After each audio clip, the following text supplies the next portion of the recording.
have had quite an experience surviving domestic violence. My first husband, after a muddled attempt to murder me, murdered himself in front of myself and my 2 babies,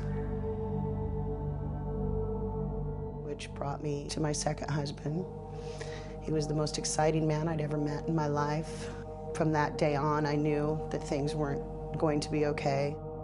I was very afraid most of the time. His favorite game was to throw me around the room. Every house that he and I lived in had body holes in the walls from me going through the walls.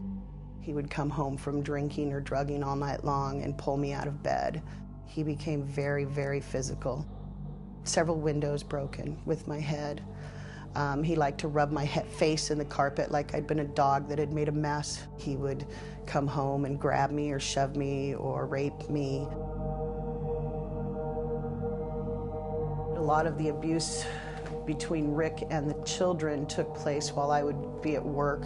We bought a phone, a secret phone that we kept plugged in upstairs in her room so she could call 911 if Dad started to beat me up again.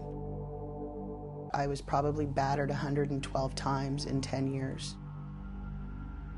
All I wanted to do was just try to fix what was wrong.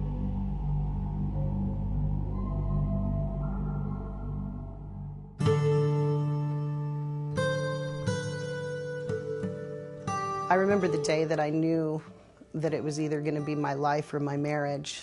For as bad as it had been for the previous 8 years, it was even worse that last year. We were starving. We were living in a junkyard, trailer, trashed out place. My kids, they were all as afraid as I was. All of us were emotionally damaged. I had had to move so much that year that by the time I got settled down, my kids had not only been to 4 different schools, but 3 different districts within the Clark County. They were all failing.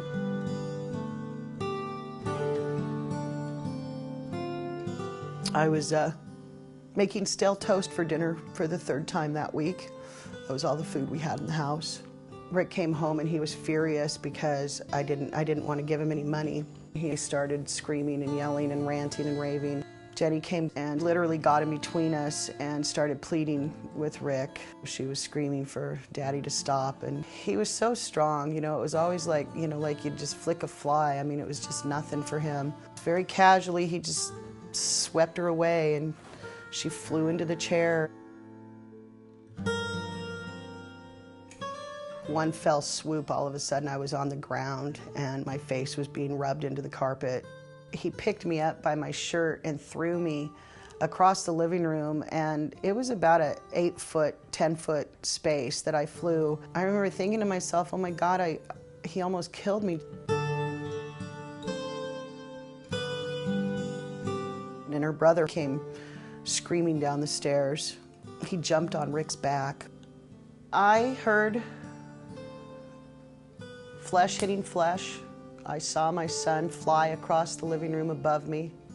I heard him crash into the corner and then hit the refrigerator. And I knew that this couldn't happen anymore.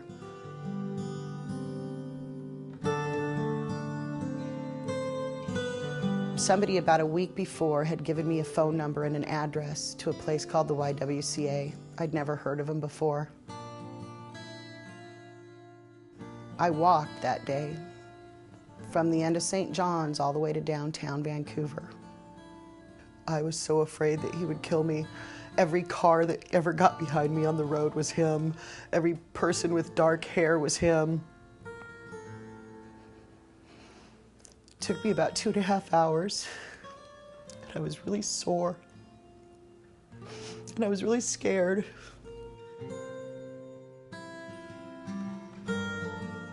And I remember getting to the little house on Esther.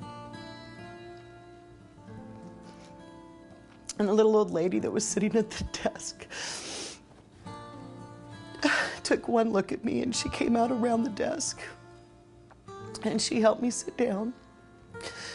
And she called somebody. I didn't know there was a shelter. I didn't know there was anything like that. And so what I did from there was I called my mom and I asked her to get all 4 of the kids from school. And I entered the Safe Choice shelter. It had been so long since I had felt normal or whole or healthy that I really just kind of resigned myself to the advocates that worked there. I lived there for actually several months, which is almost unprecedented. And it was 6 months after I left the shelter that I started volunteering. So the YWCA, I can honestly and truly say from the very bottom of my heart, the YWCA saved my life and the lives of my children as well.